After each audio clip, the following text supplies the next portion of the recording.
तर ब्रेक नंतर आपलं पुन्हा एकदा स्वागत। आता पाहूया 36 जिल्हे 72 बातम्या। सिडको भूखंड घोटाळे प्रकरणी अधिवेशनाच्या दुसऱ्या दिवशी आरोप प्रत्यारोपांच्या फैरी झाडल्या आहेत। सिडको जमीन घोटाळा प्रकरणी मुख्यमंत्र्यांनी न्यायालयीन चौकशीचे आदेश दिलेत।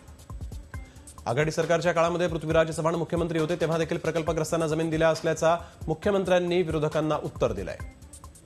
मी राजीनामा देणार नाही, पण माझ्यावर खोटे आरोप करणाऱ्या विरोधी पक्षनेत्यांनी राजीनामा द्यावा अशी मागणी मुख्यमंत्र्यांनी केली। कोणत्याही चौकशीला सामोरं जाऊ असं अजित पवार यांनी म्हटलंय। पक्षाच्या आंदोलनादरम्यान दाखल करण्यात आलेले 2015 पूर्वीचे राजकीय खटले आता मागे घेतले जाणार आहेत। शिवसेनेचे आमदार अनिल परब आणि परिवहन मंत्री दिवाकर रावते यांनी मुख्यमंत्र्यांची भेट घेऊन हे खटले वेगानं मागे घ्यावे अशी विनंती केली। येत्या निवडणुकीमध्ये मतांचं विभाजन टाळण्यासाठी 10 समविचारी पक्षांसोबत महाआघाडी करणार असल्याची माहिती अशोक चव्हाण यांनी दिली। 16 जुलैला होणाऱ्या विधान परिषदेच्या निवडणुकीसाठी काँग्रेस, राष्ट्रवादी काँग्रेस आणि मित्र पक्षांचे उमेदवार आमदार शरद रणपिसे आणि डॉक्टर वजाहत मिर्झा यांनी आपले उमेदवारी अर्ज दाखल केले। यावेळेस काँग्रेस आणि राष्ट्रवादीचे अनेक दिग्गज नेते देखील उपस्थित होते।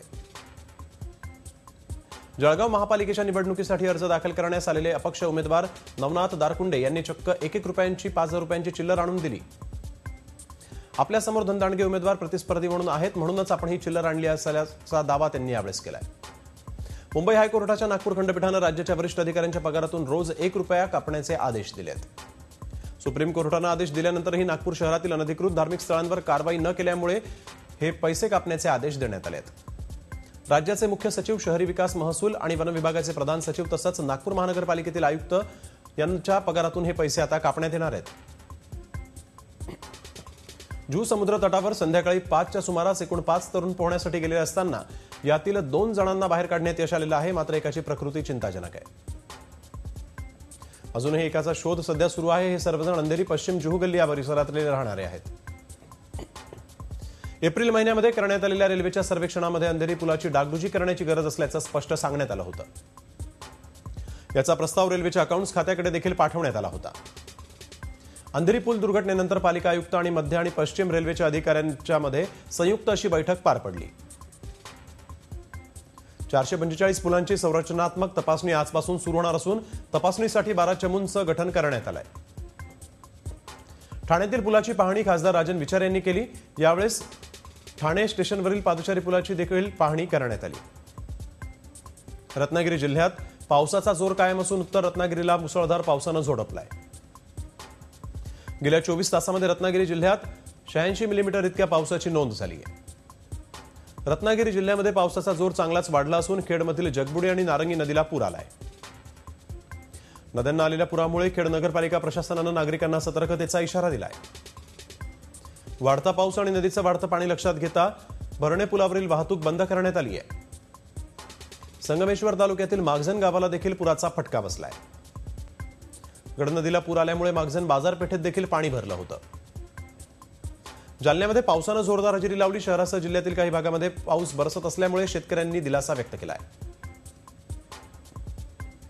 गेल्या 2 दिवसांपासून अंबरनाथ आणि कल्याण तालुक्यामध्ये पावसाचा जोर वाढलेला आहे। यावेळेस एका महिलेचं घर देखील या मुसळधार आलेल्या पावसामुळे कोसळलंय।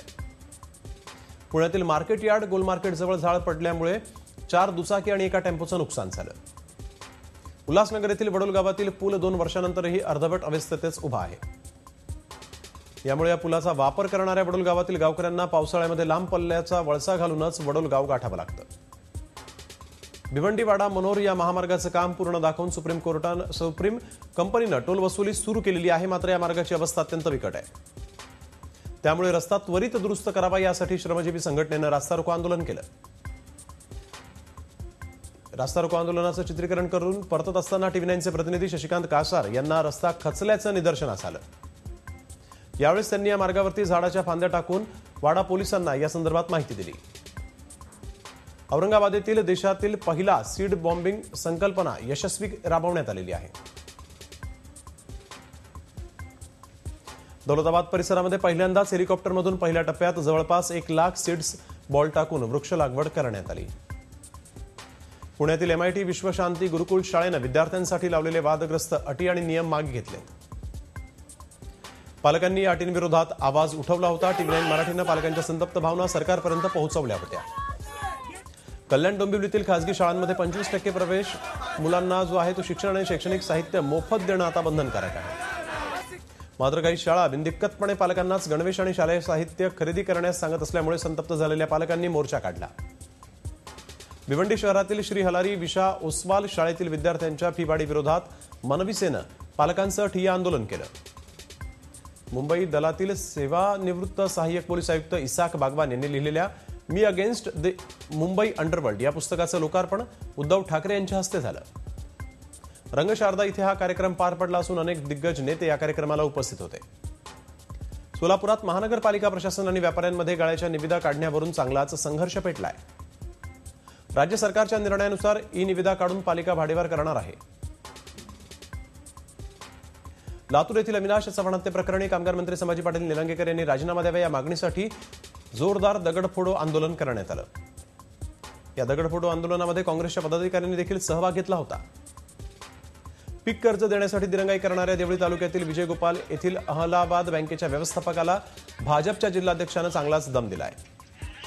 यावेळेस या व्यवस्थापकाच्या तोंडाला काळं फासून बँकेचा निषेध करण्यात आला.